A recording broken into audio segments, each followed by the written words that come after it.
Bom dia, boa tarde, boa noite. Eu sou o Gabriel, estou aqui com meu amigo João. Boa noite, eu sou o João Gilberto. Nosso amigo na edição, o grande Márcio Rosa, nesse Um abraço, pequeno Márcio. vídeo. Um grande abraço, Márcio. Nesse pequeno vídeo que a gente vai abordar dois grandes pensadores brasileiros, o Anísio Teixeira e o Paulo Freire, né, João? Não foram os maiores educadores da história do país. Revolucionaram a escola, transformaram a escola na escola nova e tiraram o método europeu e passaram para o método americano. Para a gente começar a falar um pouco desses dois pensadores, vamos começar pelo Anísio, que influenciou o Paulo Freire, né? Principalmente na ideia de democracia, né, não, João? Ele é baiano, nascido em Caetité, nasceu dia 12 de julho de 1900. Filho de um pai médico, de uma mãe vinda de família rica. Sempre teve influência do pai para se tornar político. E conforme foi crescendo, estudou direito e acabou se tornando. Foi convidado pelo governador da Bahia para exercer o cargo de diretor-geral da educação.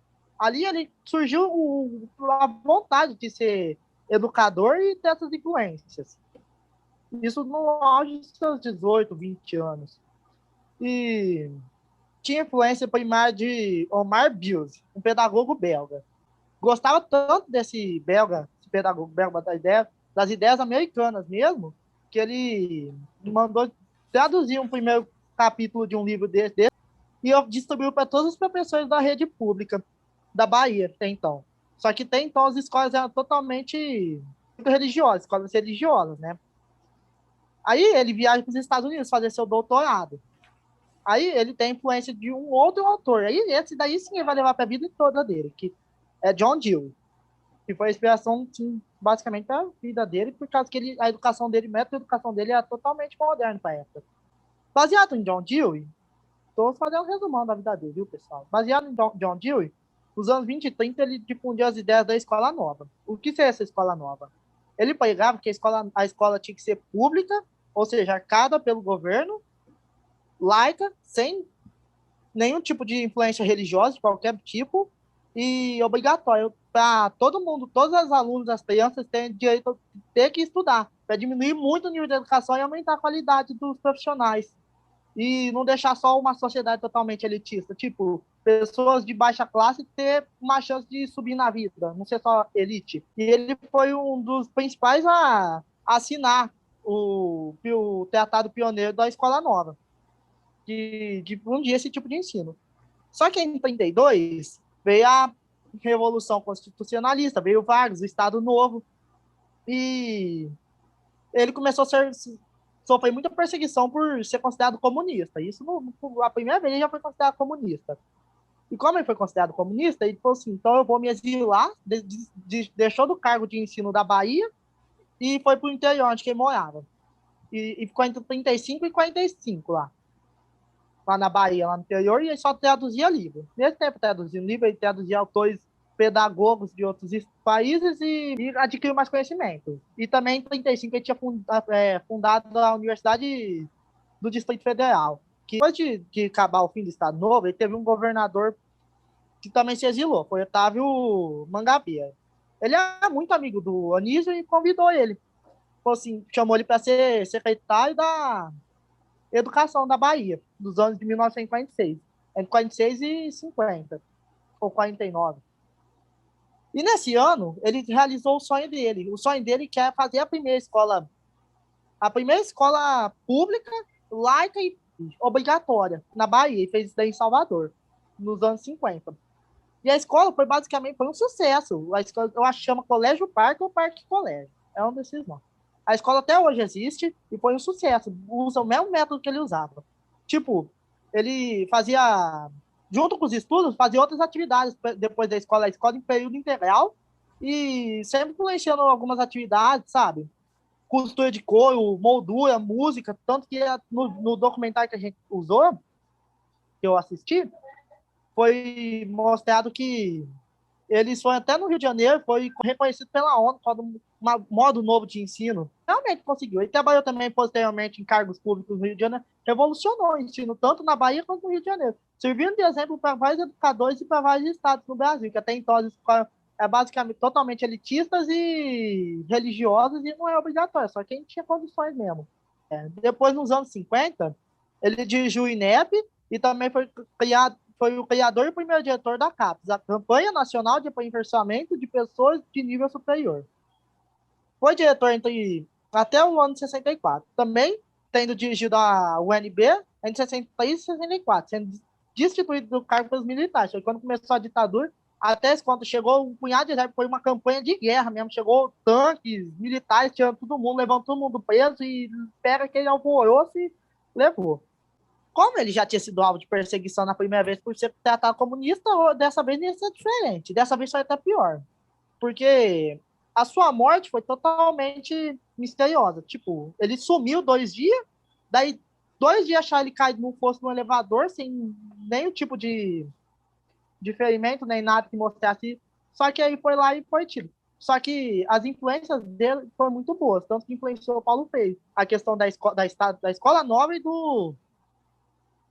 da escola pública, uma escola para todos, uma escola para todo mundo, não uma escola só para elite, uma escola para todo mundo, onde ele influenciava a criação do senso crítico, entendeu?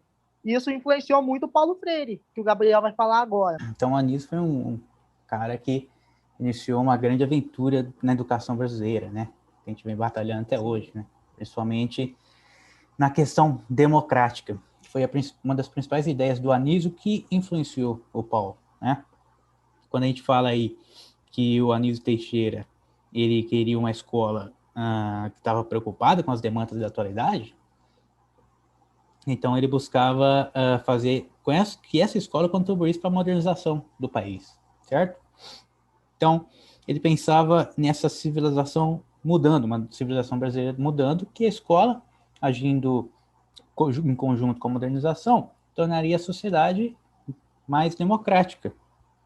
E aí chegou o Freire, certo? Freire bebeu dessa fonte, né, do Anísio, que bebeu por sua vez de Dewey, e aí o Freire chegou já trabalhando essa questão democrática, né? Então, a educação brasileira, eles concordavam que o Brasil, né, é assim, é desse jeito, antidemocrático por falta da inexperiência democrática, que o Freire chamou, né?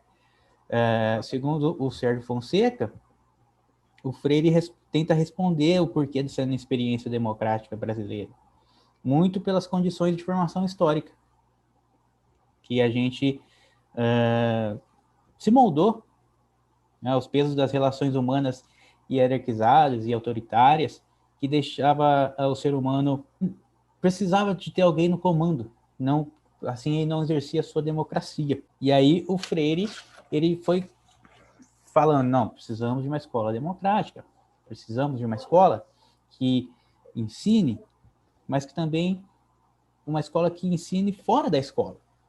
Então a sociedade ensina, né, educa, porque, como o João falou, essa sociedade, essas escolas, elas faziam com que o indivíduo ficasse imóvel.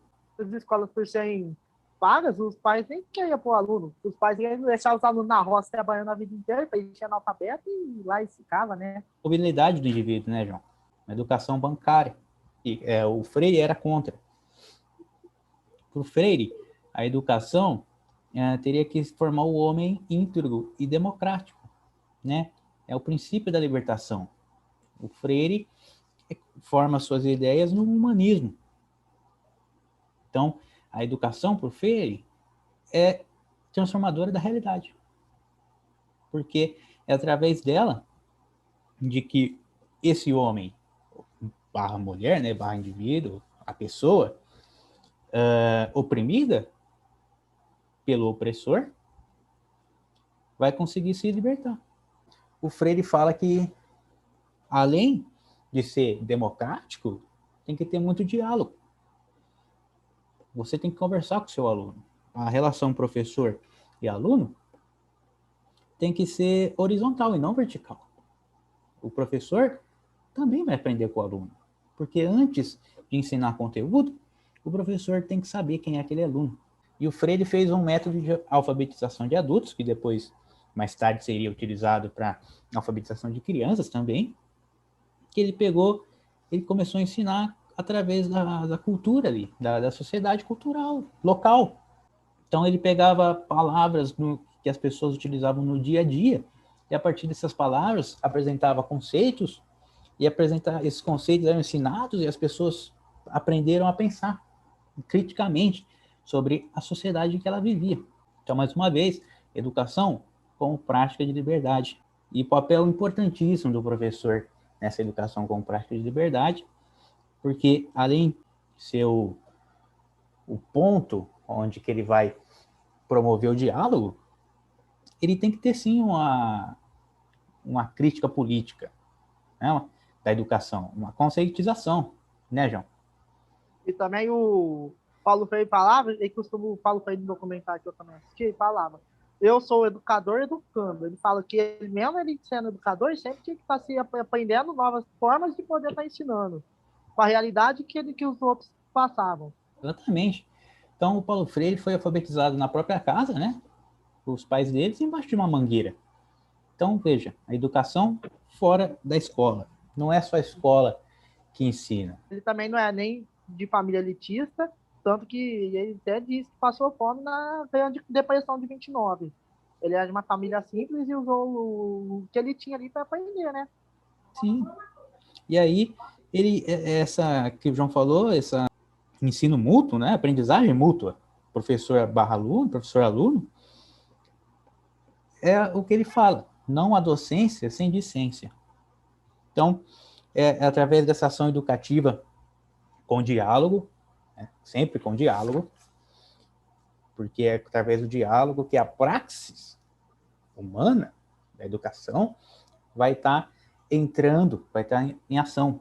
Pela educação, que os humanos, seres humanos, se tornam conscientes para poder mudar a sua realidade. Os educandos é o principal ator. Então, o mundo é algo em que o indivíduo está inserido.